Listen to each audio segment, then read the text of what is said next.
Welcome to the EdTech Throwdown. Join us, Eric Guise and Nick Johnson, as we dive into today's best EdTech tools, tips, and practices. We do the research so you can teach your class. Remember to follow us on social media like Instagram, X, or Facebook by looking for the handle @EdTech Throwdown. Now please enjoy the show.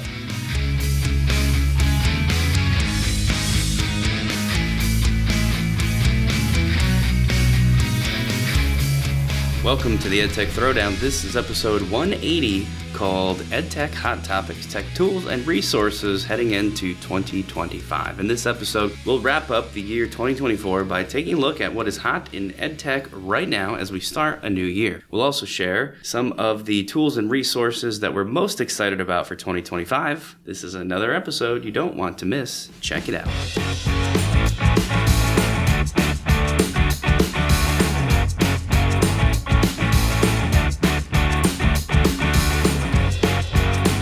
All right, so we are back with episode 180. I mean, simple math will tell you that's how many scores. Scores is 20 years, right? Right, so what do we got? Nine scores. Crazy. That is pretty cool. So this is our last episode of the 2024 calendar year. Yep. It's pretty exciting, too. Very exciting. Can you believe we've done 180 of these things? No, not at all. I wonder how many hours that is. It's a lot of hours. I mean, they go pretty fast these days because we've got it all figured out. But we've said this before. But if you told me back in, I don't even remember what year we started this. March of 2018. Yeah, it's late 20-teens for sure. That there would be 180 episodes worth of educational technology to talk about, I probably wouldn't have believed you. But here we are, and the well is not dry, so we're going to keep on rocking. Yeah, and this episode is typically, some of the things that we wanted to reflect on when it comes to, this past calendar year. I wouldn't say school year, but calendar year. And also some of the things that we want to invest time, energy, and effort into going into the new year, which is 2025. So in this episode, what we're going to do is we're going to go over some of the hot topics. You'll probably hear me go on an absolute rant. I mean, I don't want to build it up too much because it's not, I'm not going to go around breaking things. I think you should. Let's get crazy. All right, we're in your office. So, I mean, I might as well. All right. So we'll talk a little bit about the hot topics. We'll talk about some of the EdTech/AI tools that we're very excited to invest time and effort into. And then we'll get into a couple of new resources that we're excited about. So before we get into that, just make sure that you take a second and you listen to the plug for the Teach Better Podcast Network, which we are proudly a part of. This podcast is a proud member of the Teach Better Podcast Network. Better today, better tomorrow, and the podcast to get you there. You can find out more at teachbetter.com/podcasts. Now let's get back to the episode. All right, so let's get into the meat of this episode, which, as I said, we are going to talk about EdTech Hot Topics, some tech tools and resources that we're excited about. Nick, why don't you get us started with your hot topic? Yeah, so most of this is going to focus on, AI, because if you're going to summarize the year 2024 as far as EdTech goes, this is really what everybody's been talking about. Most of the EdTech conferences, if they're not specifically focused on AI, like in the title of the conference or the theme for that year, then at the very least, a huge percentage of the sessions you can go to are going to involve that. Any of the AI tools that are, surviving this year, that still exist, are incorporating AI for teachers to use and make their lives better. So that's a huge part of really, both hot topics. So one of the things we've been talking about a lot is just, where are we at with that? Are teachers using it? Are they not using it? What is the pushback like at this point? Is there still pushback? Like, I know I hear it from some people, but less and less. I think some of this is just teachers kind of accepting, like we said way back at the start 2 or 3 years ago when ChatGPT first came out, for like large scale public use. This is not going away. This is just something we got to figure out how to deal with. the good, the bad. It is now a part of life, and that's sort of, I think, what a lot of people have settled into. So yeah, I don't know, man. It's just reshaping so many different things that we use and do every day. For the most part, for me, I know stuff that I do is faster and easier because of AI tools. That's just how I typically tend to use it. I don't have my students do a whole lot of stuff where they could cheat with it. So for me, I don't feel like it's, complicated my teaching life too much. But that is definitely the major theme for 2024 in EdTech. Yeah, and is it dead? Are the regular EdTech tools dead, the ones that don't use it? Well, try to name 10. I'll give you 30 seconds. Try to name 10. 10 that don't use it? Yeah, that don't use AI. Can't. Surface level does not. It might help in the background, but surface level doesn't use it. Dude, I don't think I could name one, because all of the EdTech tools that I use also use AI in some way. Like maybe, I don't know, ScreenPal is where we do all of the video recordings that we'll share on YouTube. I haven't seen yet where ScreenPal has an AI thing. Although if you were to tell me that they do, I wouldn't be surprised. I mean, do they use AI to remove background in the background? Probably. Yeah, I don't know. Yeah. But what I'm saying is there are a lot of tools out there that are, if they're still around, it's because they are adaptable. They are spending time, they're spending money, they're spending efforts bringing AI into the tool. And for me, I don't care what the tool is. I do not care if it's a name brand tool, an off-brand tool, a popular tool, an unpopular tool. For me, and we've said this at the beginning of every one of our EdTech Throwdown presentations that we've done, it's all about the silver bullet. The silver bullet is it doesn't matter what the EdTech tool is. It doesn't matter how shiny and new it is, if it's not enhancing the lesson, if it's not increasing student engagement, or if it's not helping with productivity and the development of the lesson, you shouldn't use it. You should not use it. And the second part of that is there is not an EdTech tool that can take away or replace a good teacher. A good teacher can teach without the use of EdTech. But a great teacher finds ways to engage students and make a lesson that, that's going to be enhanced by other things. All right? Make the boring lesson more attractive to the students, more engaging.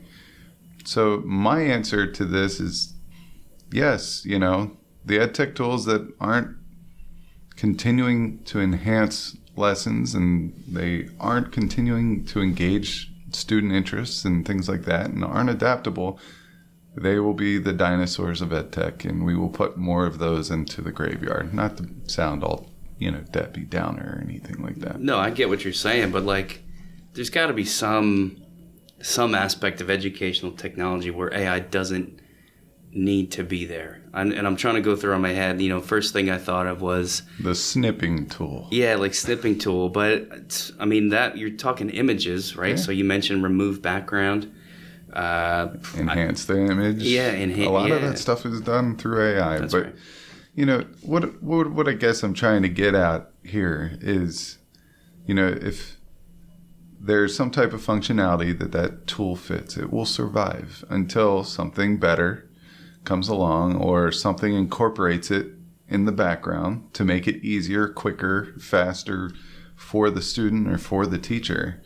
And then that tool will start getting outdated. And I'm trying to think of some tools in the past. I know there's that educational, EdTech graveyard site that right. You can go and you can investigate all the tools that kind of went away. But they went away for a reason. And the reason is they weren't adapting, right? Maybe they weren't getting enough people to support what they were doing anymore. What was the one that we really liked? Edgy. Right. Really liked Edgy. All right. Why'd that go away? I mean, the premise behind the tool was to be an annotation tool. that you could see in real time. I think there's a need for that. Yeah, I'm kind of surprised that went away. That was a good EdTech tool. It was a good EdTech tool, but it's gone. Why? There are reasons why. I don't know all the reasons, but what I'm saying is as long as it's keeping students engaged, it's serving a purpose, it's fitting a need in the classroom, they will stay around. And if they're adaptable, whether it's the incorporation of AI or using AI in the background to save time and effort and speed up the process so we can, do something else with their time to engage the activity more, then they'll stay around. But what's the pushback? Like, what do you think about that? Because a lot of people come down here to this, our high school's media center, and they're either coming to us with problems, they're looking to just chit chat or hang out or making copies, so they say hello.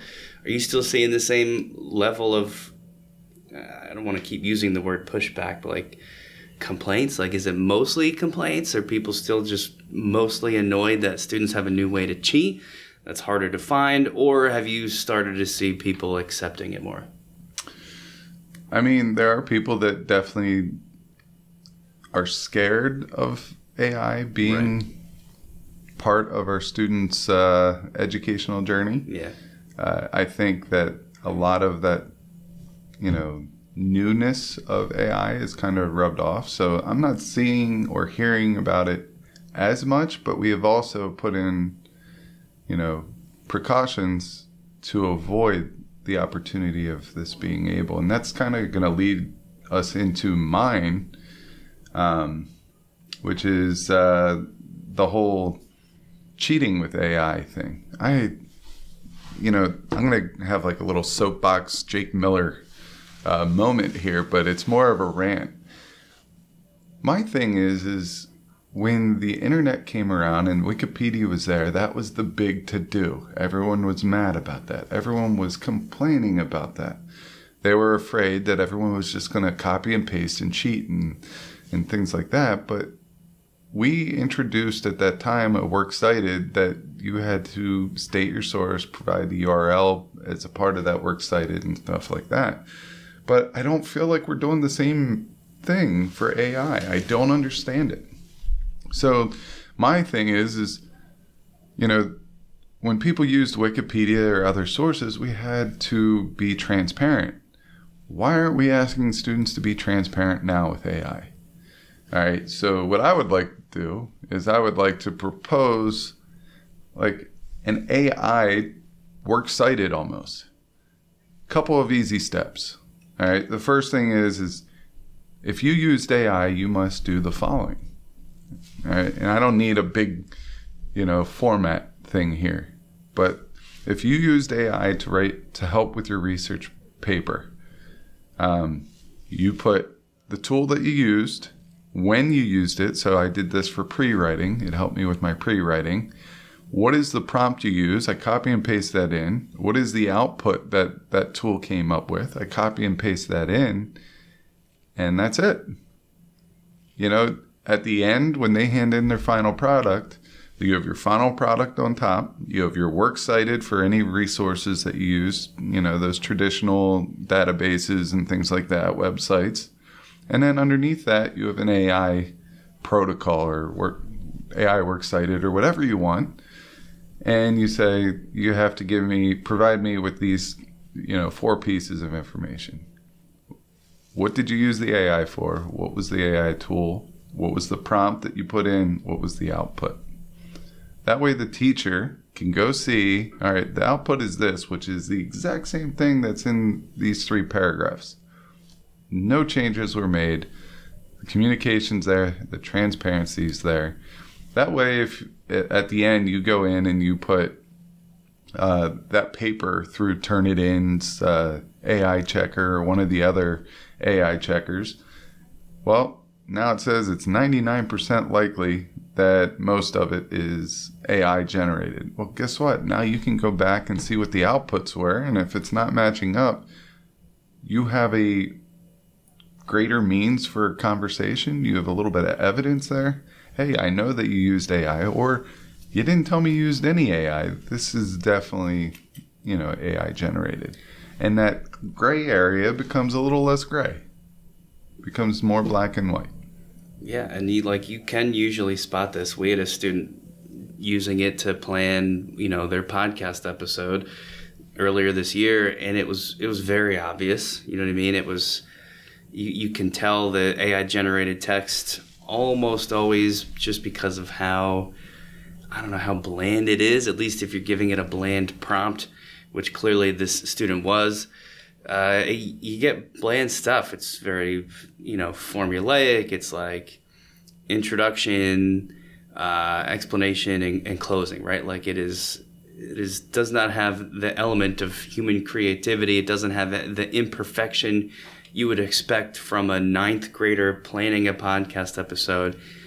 You can see it, right? And I think that's really where this needs to go, is English teachers in particular, but any teacher. If you're having students write, which is all of us, or should be, put these things side by side. Let students see it in class as part of a lesson. Like, here's the AI version of this essay, everybody, and look how terrible it is. Not terrible is the wrong word. Look how uncreative. Look how uninspired. It doesn't. There's a quality to it that it cannot replicate what a human does, and a lot of that just is the imperfection, which I think the AI is teaching us is actually kind of good in a lot of ways. Like seeing those imperfections, working through them, finding them, fixing them, maybe leaving some. But I think it needs to be taught. Like, here's the type of stuff you're going to get when you use AI to write an essay or to do a thing, versus here's the type of thing you get when you sit down and just write it from your own brain. And I think they need to learn the benefits of doing some things for yourself, or when it's good to do it yourself, versus when is it good to let AI do like a menial type task, because that's also going to be part of, a huge part of most people's careers. These kids are going to leave school and their jobs are going to be using AI. We're seeing it as teachers. And my wife, who's not a teacher, she's seeing it in her career. And I know for sure that is the case in most fields where you're sitting in front of a screen.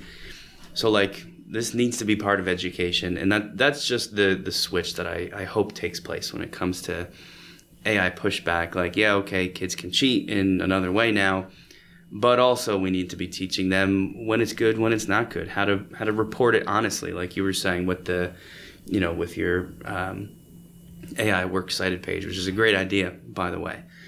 So there's a lot to talk about here, but I think that's a good look at it. Do you want to jump in some of the tools that we're excited about, kind of spin this to 2025 and what we're pumped on using? Yeah, and one thing I want to mention, we are not naming anything new. Of course not. All right.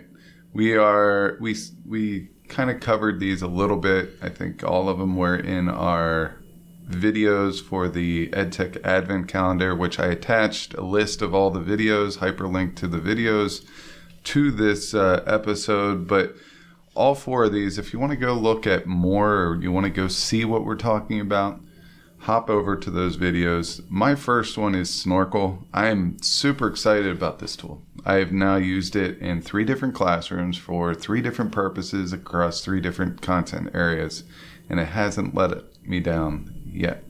All right, so what Snorkel is it's a feedback platform. All right, it's AI. The teacher will go in and they will write some type of a question, and each kid would be able to have a copy of that slide, or you can just have them all work on one slide, and you can kind of see what they're working on in real time. And my favorite thing about this is they answer a problem. So if you give a math problem, 2 + 2 = 4. All right, but without the answer, you just give them the 2 + 2. All right, they can go in there and they can draw on that slide. They can use text boxes on that slide, and somehow they're going to prove to you that they know that 2 + 2 = 4. And then after that, they're going to explain how they got that answer with a screencast.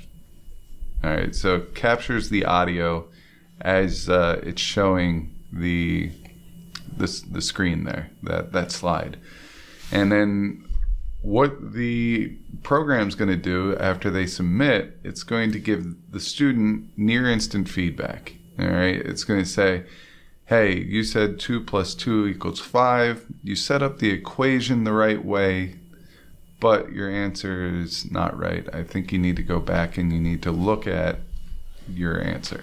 Now, this is a very easy math problem, but if it was more complex and it had variables and you have to solve for x and stuff like that, it might look at the work and say, hey, you took x across, but you forgot to add or you subtract 4 from both sides or whatever, or divide by 4 on both sides, whatever it may be.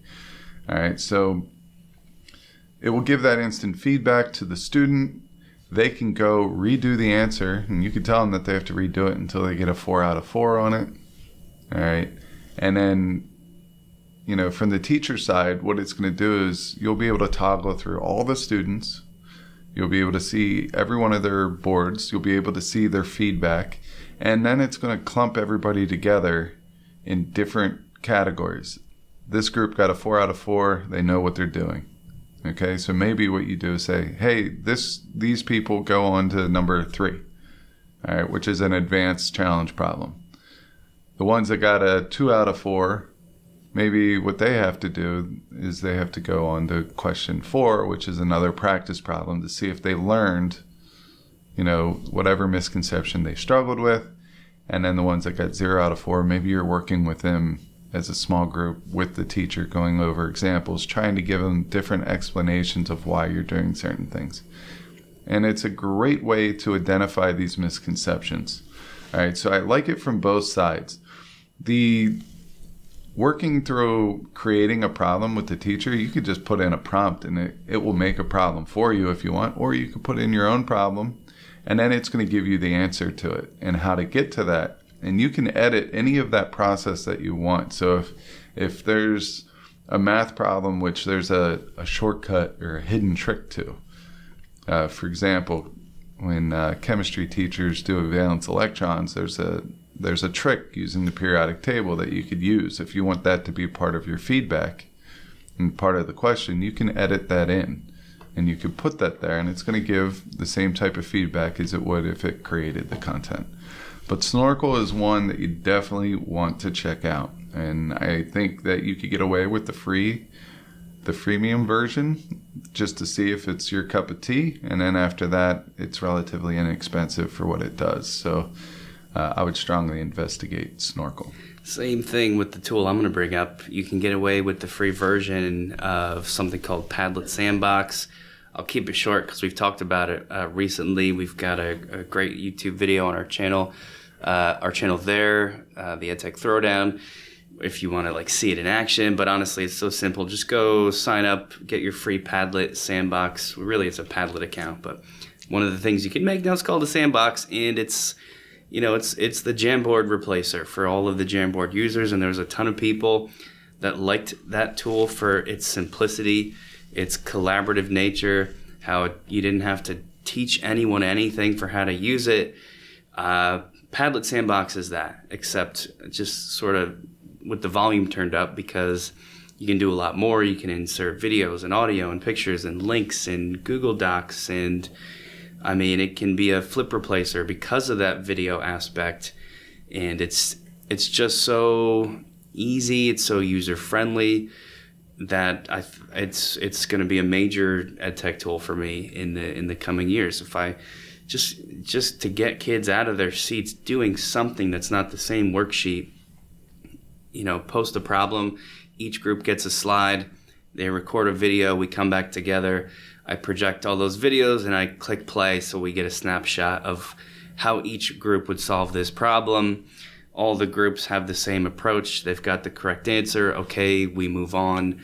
And, this is not groundbreaking stuff, but I think that's kind of what teachers need a lot of time, is just give me the tool that is easy to use, it does a job, and it does it without any hiccups or extensive, here's 15 minutes of how to use this class. A lot of people just don't want that. They want to dive straight in and just go. Padlet Sandbox is that tool. So this is a big one for me for 2025. It's very self-explanatory. I saw it. He brought it to my attention. a couple of weeks ago, and I was able to pick up on it very, very quickly. All right. I will say this. So you get, I believe, 6 sandboxes, 6 projects within the sandbox. We couldn't decide if it was 3 or 6. It's one of those for free. I think it depends on when you signed up for Padlet. If you're one of the OGs, I think you get 6.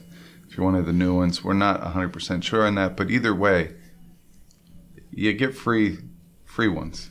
Use them. Try it out. If you don't like it, or if you don't need the video and the audio features, that's not important to you, you're not looking for a flip replacer, then go to FigJam. FigJam's free for teachers. All right. And that could be another option. Or you could just do it with Canva or Google Slides or whatever. There are ways around it. But once again, this is, choose what makes your classroom, it enhances the lesson. Everyone seems comfortable with it. If you know everybody in your building is using Canva, then go use Canva. Don't make the kids learn a new thing. But if your school has a Padlet subscription, I would use Sandbox. That's a no-brainer, right? Or if you're not using a whole lot of technology and this is going to be a one-off, use the free version of Padlet and get used to it. Right. All right, so love those ones, and I think it fits and fills that mold of, or the void, I should say, of both Flip and Jamboard, which is huge. Just to link everything together, the Padlet Sandbox, by the way, has AI integrated where if you go there to start a blank sandbox, you can give their AI assistant, I don't know if it's got a name, you can tell it what to make, right? So you can say, create a 10-card sandbox about, I don't know, you plug in the topic, it's, the American Revolutionary War, and it, you put in more detail to get more specifically what you want, but it'll make it for you. So that's just another reason to maybe get into this tool and check it out. All right, let's get into my next one. This one we did bring up recently. It's called Notebook LM. It's also day 1 of the EdTech Advent Calendar. Notebook LM it still is, but was primarily a research tool that Google threw out, and it was in the experimental phase. All right, I believe it's out of the experimental, or what we know as beta, but it still needs to be turned on by your admin. If not, the teacher or you can use it using your personal Gmail account. All right, you'll have to check on that. You might have to get it approved by your district and have your tech guys, allow that to be used by teachers. But what you do is you upload any type of a PDF or any research paper, or you could just copy and paste text in, whatever it may be, and you can interact with those resources. You could say, pull out any, causes of World War II that are in any of these resources, and it will do that, and it will highlight where it got all the causes of World War II from each paper. All right, pretty cool. The newer feature is it will also make a podcast, an AI-generated podcast. The voices sound real. It's conversational. It is not robotic in any way, shape, or form. I'm more robotic sounding than these podcasts. We played one of these in a training just a couple days ago. There was almost audible gasps in the room when people listened to this podcast because it sounds so shockingly real. It's a male voice and a female voice. It's just unbelievable. I do wish that they would have more voices, but yeah. I think that might come down the line. I think so too. But with Notebook LM, this is great for making exemplars. If you have your classes that are going to podcast, you can show them a quick example based on something that you just studied, or you can introduce a topic to them. Say that we're getting very close to break and you have a lot of stuff that they at least have to hear at least once. Maybe it's not super important to show them or have them practice. It's a conceptual thing that once they hear it, they should be good. Well, you could put in a note sheet into this and have it make a podcast that's 5 minutes long and have them listen to it. The note sheet that you already have, right? You're not doing anything new besides adding this document. I did it the other day because I had to teach something called catalysis, which is like how catalysts function. And it's just boring. There's no need to make that a lecture. It's just like information, very dry. I just didn't want to do it. So we did that. We did like, it's 10-minute podcast time. Just listen in, here's some notes, and then I shared around like a slide deck with some sample questions. They had to respond. We talked about it. It wasn't, like I said, it wasn't groundbreaking stuff, but it definitely was better than me talking for 20 minutes while they listened and wrote things down. So you can use this as like another tool to replace that. I went into ChatGPT the other day. I said, give me a 500-word summary of pick a book. I mean, I've done almost every single book that we have in our English curriculum at this point. Right. Give me a 500-word summary, and then I put that into Notebook LM. And I said, make a podcast episode of this, incorporate biocentrism and ecocentrism into the podcast, and there you have it. There you have it. And it was awesome. I will say one thing that needs to be improved on, or you need to be aware of, is if you have Roman numerals in your note sheet or numbers in your note sheet, you should put your note sheet into ChatGPT, ask ChatGPT to eliminate any numbers or Roman numerals, and then put it into Notebook LM, and then you'll be fine. But sometimes it gets confused by Roman numerals and numbers that lead your organization of your note sheet. All right, so that's a great one. I love Notebook LM and the podcast tool. My last one I'll do very fast because I just want to spread the word about Conmigo.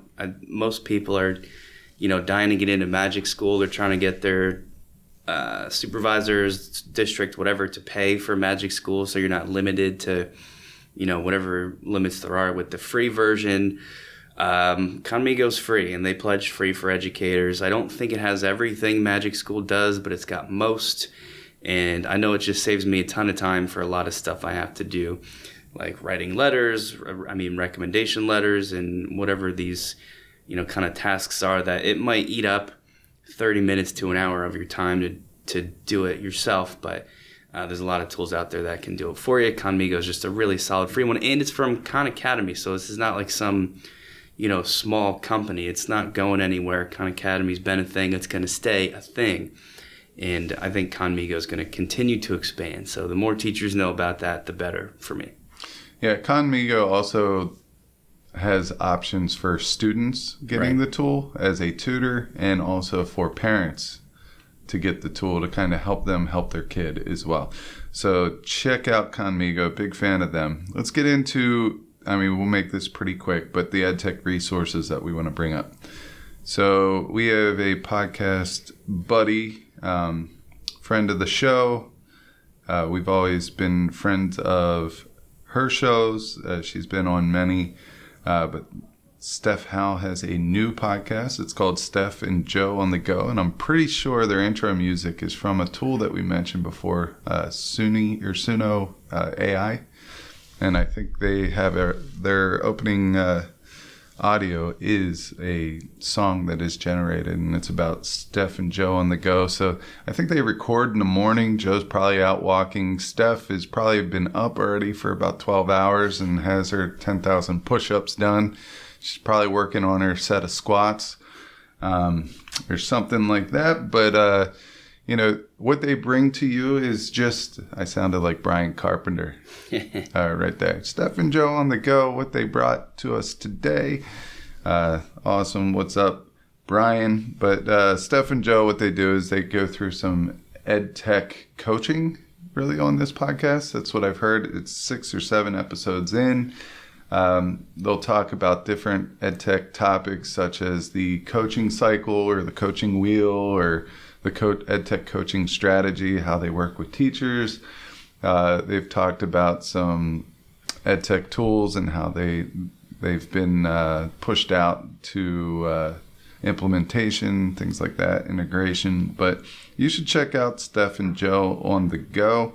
That's one that's frequently in my podcast catcher since they've started.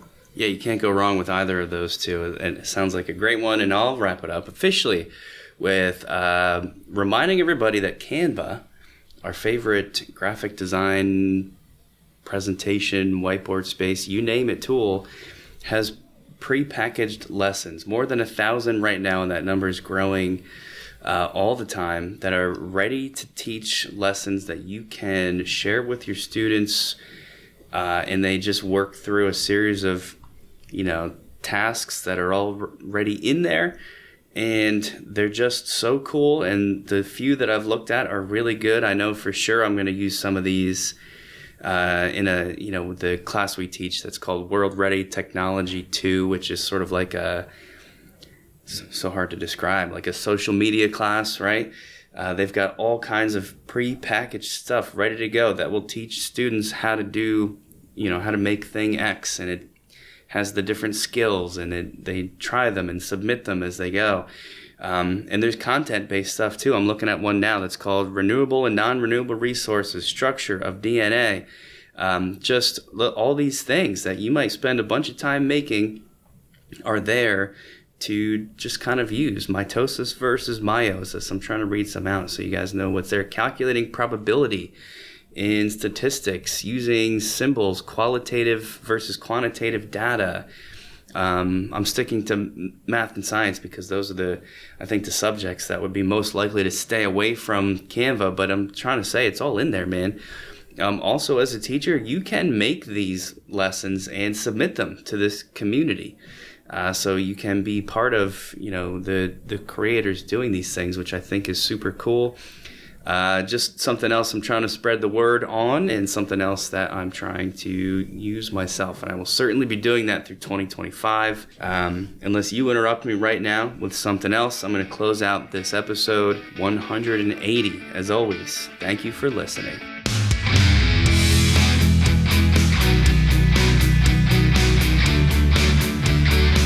Thanks for listening to the EdTech Throwdown.